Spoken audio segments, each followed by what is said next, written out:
Salutations. Alors ce soir, on va discuter de l'argent. Bien évidemment, parce que c'est au centre de tout, au centre de nos vies et que si tu veux une vie, accomplie, c'est-à-dire, remplir tes objectifs, tu auras sûrement besoin d'argent pour y parvenir. Donc, comprendre comment en avoir plus, c'est un peu la base de tout. Petite précision, en fait, comme je te le dis, l'argent c'est qu'un moyen, en fait. Donc, n'en fais pas ta priorité. En soi, ta priorité c'est satisfaire tes objectifs, c'est accomplir tes objectifs. Donc ça doit passer en second plan. C'est toujours le moyen. Ça doit pas être une valeur. Certaines personnes ont pour valeur dans la vie de gagner toujours plus d'argent. Au final, ce qu'elles recherchent souvent, c'est d'autres choses, mais du coup, si tu recherches par exemple, l'admiration, le statut social, le confort de vie, il y a peut-être d'autres moyens pour y parvenir plus efficacement avec moins d'argent, en dépensant moins de temps, en étant plus heureux, car en satisfaisant d'autres objectifs, quoi. Tu peux peut-être, satisfaire ton besoin d'admiration en faisant autre chose que gagner de l'argent, quoi. Et tu satisferas tes autres besoins, par exemple, le fait d'être avec ta famille et cetera. Alors, passer ce petit disclaimer, pour faire plus d'argent, bien sûr, bah, tu as 2 façons, soit tu augmentes tes recettes, soit tu diminues tes dépenses. Je vais aborder plutôt comment diminuer ses dépenses parce que ça me paraît plus simple. Hem, à court terme, à long terme, c'est l'augmentation de tes recettes qui sera quand même le plus pertinent. Alors, bah, avant tout, je te conseille d'adopter une démarche, on va dire, un peu minimaliste, hein, même si ça fait un peu bobo comme ça, de le dire. Donc ça consiste tout simplement à diminuer ta quantité de biens matériels, à te satisfaire de moins de choses au quotidien. Bon, en pratique, comment tu fais ça? Soit tu adoptes une, approche assez simpliste et donc tu vas juste, essayer de faire un grand tri chez toi. Tu vas regarder un peu tous tes objets et te dire: «Est-ce que j'en ai vraiment besoin, Est-ce que je peux faire mon quotidien sans cet objet? Est-ce que je peux vivre au quotidien sans cet objet?» À côté de ça, bah, du coup, tu places une petite boîte, par exemple, à l'entrée de ta maison ou si tu as le temps, bah, tu vas carrément tout emmener en recyclerie, en déchetterie ou sur un vide-grenier. Puis voilà, comme ça c'est réglé. Ou tu donnes. Après tu peux adopter une approche un peu plus, poussée, donc je vais te lister quelques exemples d'étapes que tu peux suivre. Par exemple, tu peux lister tes dépenses sur une feuille. Ensuite, tu vas te demander, quelles sont tes, motivations derrière. Pourquoi tu veux économiser? Dans quel poste de dépenses tu voudrais investir l'argent que tu économiseras? Je sais pas, ça peut être par exemple un voyage, ça peut être, investir dans une entreprise. Ensuite, tu vas te demander combien tu cherches à économiser, pour répartir ces économies suivant ce qu'on a répondu à l'étape précédente. Donc ça va te dire quel niveau d'économie tu dois atteindre. Ensuite, pour chaque dépense que tu as listée au tout début, tu vas te demander quel besoin elle remplit. Tu vas te demander quelle est l'importance de ce besoin, et donc en fait, jusqu'à quel niveau tu peux diminuer cette dépense, sans que ton plaisir en soit trop atteint. Le but c'est en fait, de supprimer ou de diminuer les dépenses les moins, pertinentes en premier, bien sûr. Mais des fois, en fait, ça fait du bien aussi de coucher ça sur le papier et de se demander vraiment, qu'est-ce qui est le plus important à tes yeux? Est-ce que tu préfères dépenser peut-être 100 € de plus, dépenser tes 100 € par mois dans, je sais pas, dans des sorties entre potes, plutôt que dépenser 100 € dans des achats, je sais pas, de nouvelles fringues, tu vois? Un exemple un peu banal, mais, qui est bon de mettre en contexte parce que c'est vrai que ça correspond à pas mal de gens, en fait, cet exemple. Ensuite, tu pourras demander, bon, bien sûr, s'il y a un moyen alternatif pour chaque dépense, pour remplir, en fait, cette dépense, enfin, pour remplir l'objectif de cette dépense. Je sais pas, par exemple, ça peut être, hem, si le but c'était de sortir et de voir ses potes, est-ce qu'il y a pas moins cher que d'aller au resto, par exemple? Voilà, tout simplement. Ensuite, tu vas travailler à supprimer tes dépenses identifiées, soit tu le fais immédiatement, quand c'est possible, soit tu vas du coup devoir le faire sur le long terme, et devoir faire des efforts, mettre en place un plan et cetera. Bon, maintenant que c'était un peu la plus étape théorique, moi je vais aborder directement, des exemples pratiques. Donc je vais te lister toutes les dépenses que tu peux avoir et comment tu pourrais diminuer. Les écrans, bon, tu peux déjà supprimer la télévision et donc aussi la redevance télé qui est, je crois, d'environ 130-150 balles par an, ce qui est pas négligeable quand même, hein. Tu peux supprimer Netflix, et tous les trucs, comme ça, abonnements comme Amazon Prime et cetera. Tu peux arrêter les jeux vidéo ou, jouer que des jeux gratuits. Tu peux te limiter à un PC d'occasion peu cher, destiné par exemple à la bureautique, au lieu d'acheter un PC vraiment, très cher. et qui aura sûrement des propriétés, enfin des caractéristiques plus poussées, quoi, mais qui ne sera là que pour satisfaire tes besoins, par exemple, voir des films, jouer à des jeux vidéo, quoi. Alors qu'un PC moins cher pourrait suffire. Ne pas avoir de box et prendre un abonnement 3 ou 4G, voire 5G maintenant, ça peut vraiment faire le taf, hein. Je connais des gens qui font ça. Moi, j'ai fait plusieurs mois. Des gens dans mon entourage l'ont fait. Ça peut marcher, honnêtement. Surtout qu'actuellement, il y a des super abonnements, hein, vraiment très peu chers. Prixtel, par exemple, pour pas faire de pub, je crois que tu peux en avoir pour moins de 10 € par mois pour suffisamment de données mobiles pour voir des films, etc. Enfin, genre 100 gigas au moins. Honnêtement, c'est largement suffisant si t'es pas un accro des jeux vidéo, si t'es pas un accro d'internet, quoi. Même moi qui regarde pas mal YouTube, etc., honnêtement, je peux m'en sortir avec 100 gigas, tu verras, ça fait largement. Ensuite, tu peux supprimer tout ce qui est les abonnements, en fait. Donc, quand je parle d'écran, en fait, je parle aussi peut-être des supports un peu médiatiques, donc tout ce qui est l'abonnement au journal, en fait. L'abonnement au journal, clairement, tu peux le dégager, c'est pas indispensable. Les addictions. Donc, les addictions, ça peut être par exemple le tabac, l'alcool, le cannabis, le café, la malbouffe et les jeux vidéo.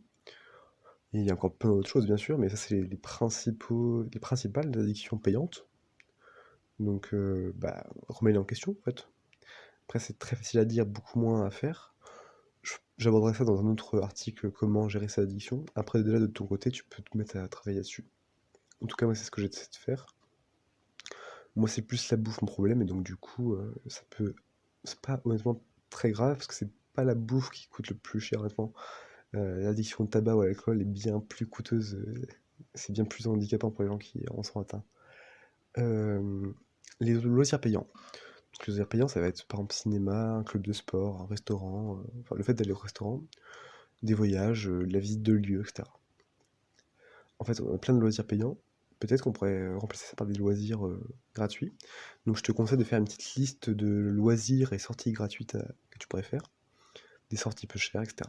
Ça te poussera en plus à changer tes habitudes et donc ça pourra être que meilleur.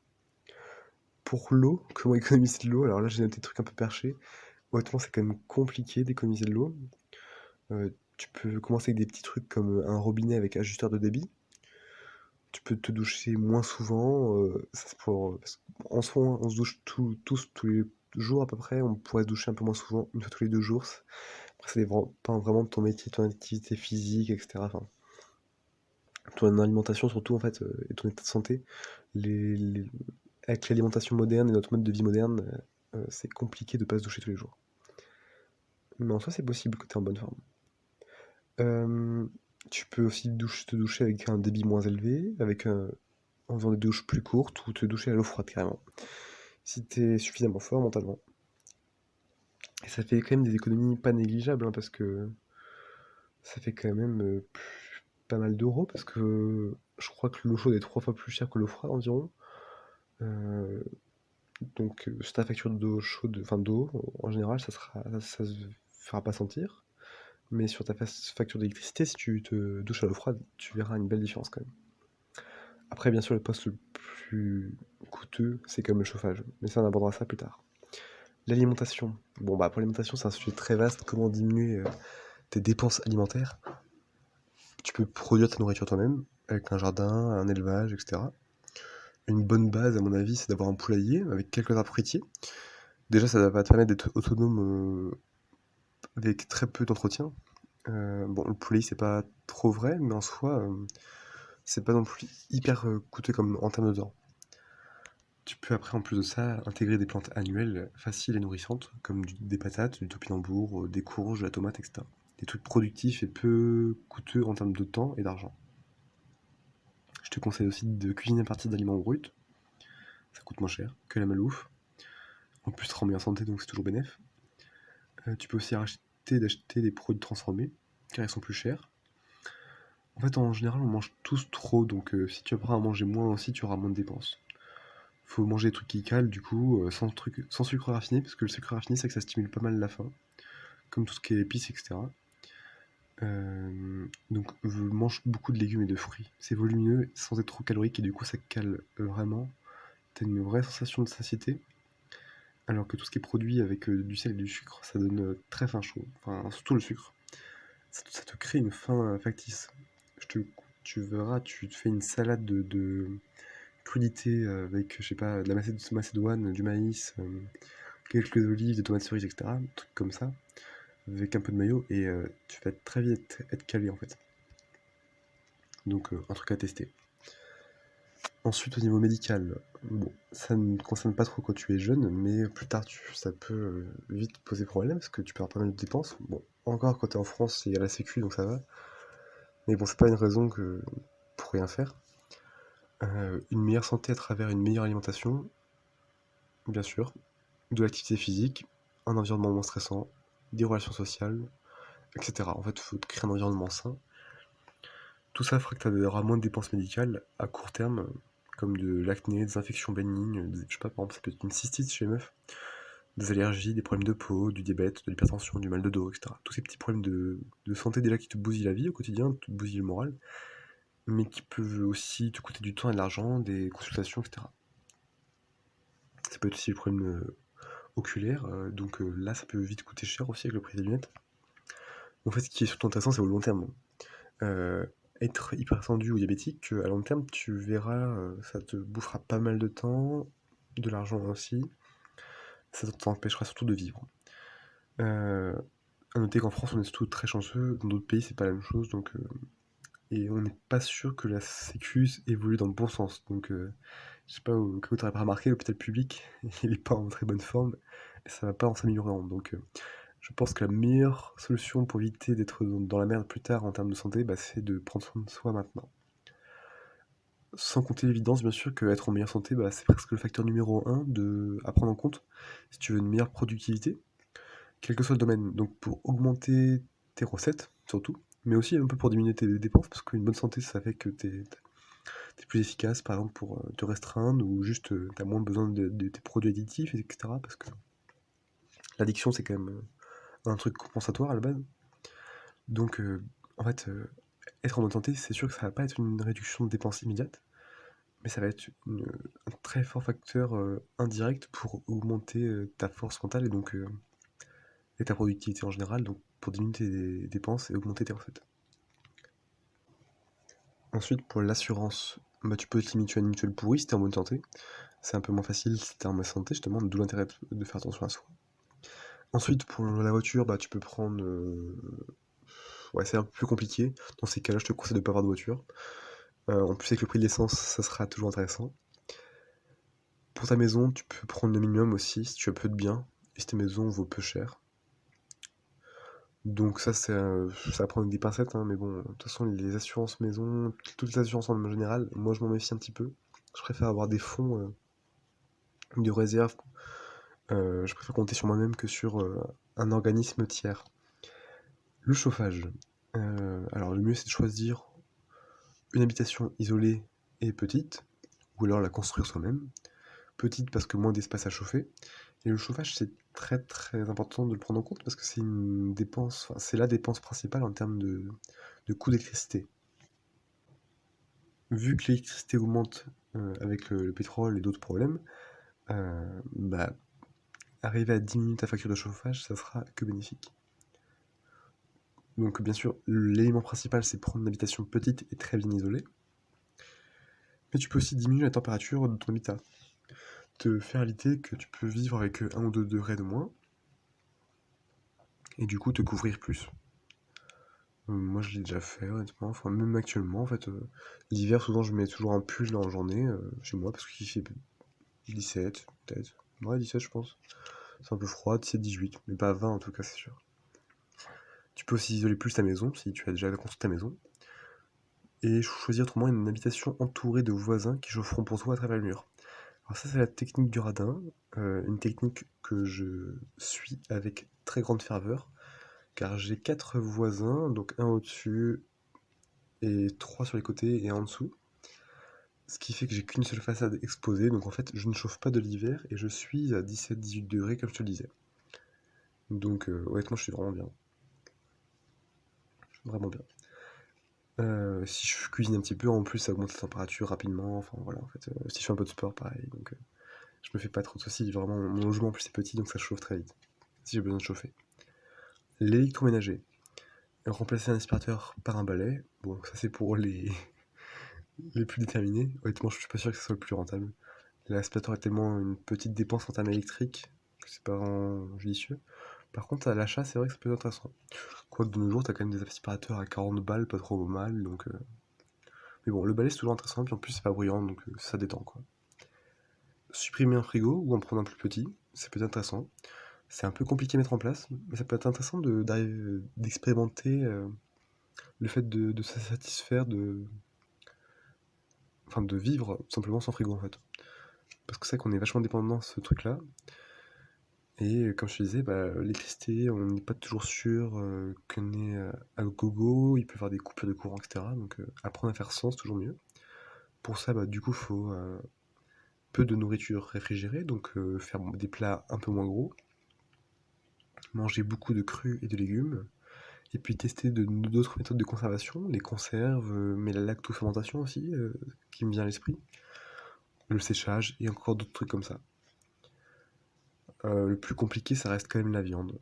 Mais il y a quand même des moyens alternatifs pour conserver la viande, comme je te disais, par exemple séchage ou conservation avec du sel par exemple, d'autres trucs comme ça. Toujours dans l'électroménager, bah, tu peux te passer du sèche-linge et prendre un tendoir. Et pour la machine à laver, ça c'est très compliqué. Tu peux le faire toi-même à la main, c'est hardcore quand même. C'est que vous avez les anciens, mais putain, vous avez quand même de la débrouillardise. Ou pas le choix tout simplement. Et du coup, en fait, t'as la machine à laver à la manivelle, autrement, un peu type camping, pour ceux qui connaissent. Et autrement, t'as la machine à laver vélo, qui est assez connue dans les milieux écolo, etc., écolo bobo, mais très compliqué à mettre en place parce que faut avoir quand même des petites compétences en pratique, de bricolage. Et surtout que ça demande quand même 1 heure à chaque fois au moins. Mais ça peut se mettre en place hein, quand même, hein. Je pense qu'à terme, on pourrait voir ça chez soi, ça serait pas dérangeant. Des produits consommables. Comment diminuer les dépenses de produits consommables? Bah, ça peut être les produits d'entretien, donc tu peux les faire toi-même, parce qu'il y a énormément d'alternatives écolo. Là, on parlait de machine à laver, mais par exemple, tu peux faire toi-même tes produits pour lessive. Tu peux imprimer chez un imprimeur, par exemple, parce que le coût des imprimantes est assez élevé et les cartouches, c'est devenu trop cher. Moi, je vais en imprimerie, c'est toujours moins cher que si j'imprimais chez moi. Et petite astuce étudiant, il y a énormément de bibliothèques universitaires qui proposent des offres exclusives pour les étudiants. Donc si tu as un pote étudiant, tu peux imprimer avec sa carte, par exemple. Et moi, je me retrouve à payer des trucs comme 3 centimes la page ou 0,3 centimes la page, je crois. Je paye 30 € pour 1000 pages, donc c'est vraiment ridicule. Tu fais pas 1000 pages avec une cartouche de 30 balles, donc c'est vite calculé. Les vêtements, donc bah, déjà se contenter de peu, ne pas être une fashion victime comme on dit. Tu peux aller en friperie aussi, faire des vide-greniers. Les vide-greniers, putain, ça dégoûte parce qu'à chaque fois que j'y vais, il y a toujours 50% des stands qui sont blindés de vêtements, il y a que ça quoi. Moi je recherche des petits trucs intéressants et en fait il y a énormément de vêtements.